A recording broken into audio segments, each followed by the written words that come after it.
Imagine a king so powerful, he changed an entire religion to suit his desires.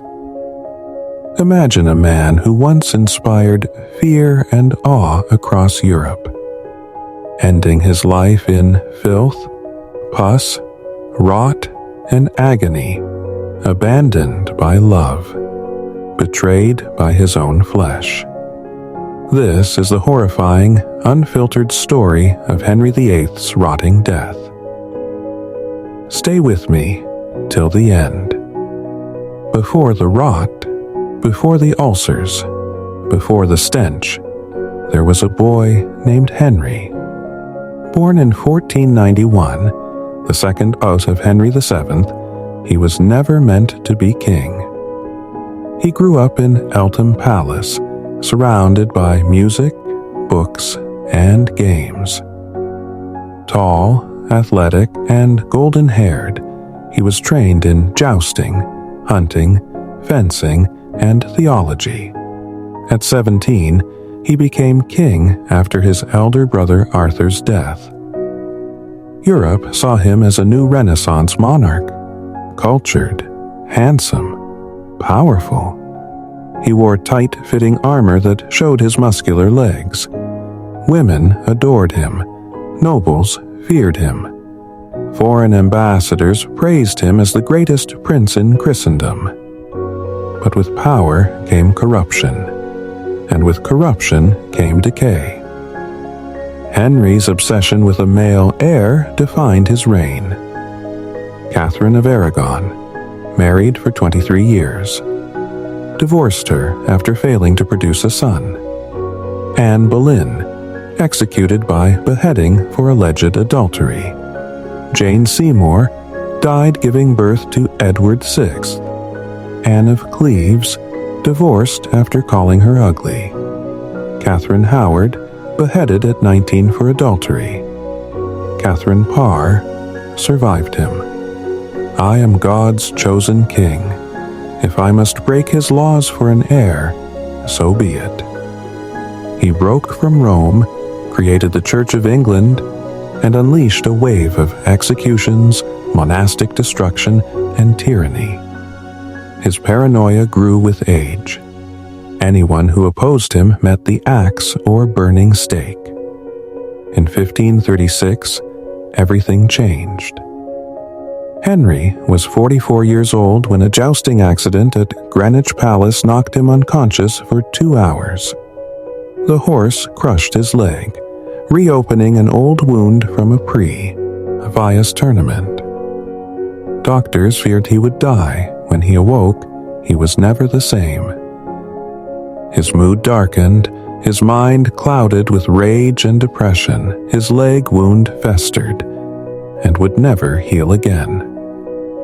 As years passed, Henry's appetite consumed him. He ate 5 massive meals a day, endless roasted meats, game birds, pies, pastries, custards, fruits soaked in sugar, gallons of ale and wine. Breakfast: ale, bread, eggs, cold meat. Lunch: roasted swan, beef, venison, fish pies.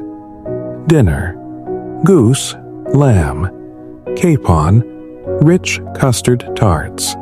Supper: sweetmeats, marzipan, fruits. Late night: wine, sugared almonds. His waist expanded to 54 inches. His weight surpassed 350 pounds, 160 kilos. His armor from youth no longer fit. New suits were custom made with extra metal plates to hold his swollen belly and thighs. But it was not his appetite alone that destroyed him. It was the leg ulcers.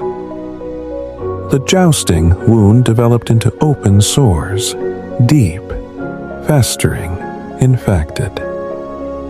They wept foul-smelling pus, blood, and yellow-green slime daily. Bandages stuck to raw flesh.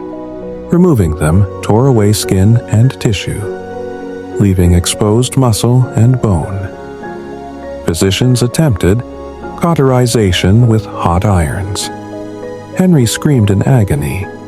Poultices of herbs, honey, and animal fat, the ulcers deepened, draining with silver pipes inserted into the wound. Infection worsened. The royal chambers reeked of rotting flesh and ammonia. Servants reported vomiting from the stench. Courtiers stood far from him in court. Henry's mind descended into darkness. He ordered executions for imagined betrayals. He believed witchcraft cursed his body and priests prayed for his death. He accused innocent advisers of treason and had them beheaded or hung drawn and quartered. They wait for me to die. They want my crown, my blood, my kingdom. He banned mention of death from court, forbade courtiers from mourning, and threatened an execution for prophecy of his demise.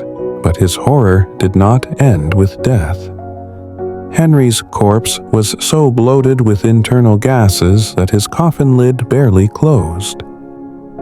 On his funeral journey to Windsor, they rested his coffin overnight at Sion Abbey.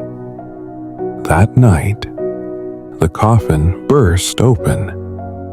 Liquefied corpse fluids leaked onto the church floor. Chronicles wrote that dogs licked up his remains, fulfilling the preacher John Bridges' prophecy. As dogs licked up the blood of Ahab, so shall dogs lick thy blood, O king. Finally, his decaying corpse was buried in St. George's Chapel, Windsor, beside Jane Seymour, the only wife who gave him a son. Today, tourists walk above his grave, unaware that beneath the stone lies a king whose rotting body once leaked across sacred floors. No grand monument marks his grave, only a simple slab with his name. His plans for a towering golden tomb were never fulfilled. He ruled with absolute power, but in the end, time consumed him. Flesh rots, bones crumble, power fades, and kings, like beggars, are devoured by death all the same.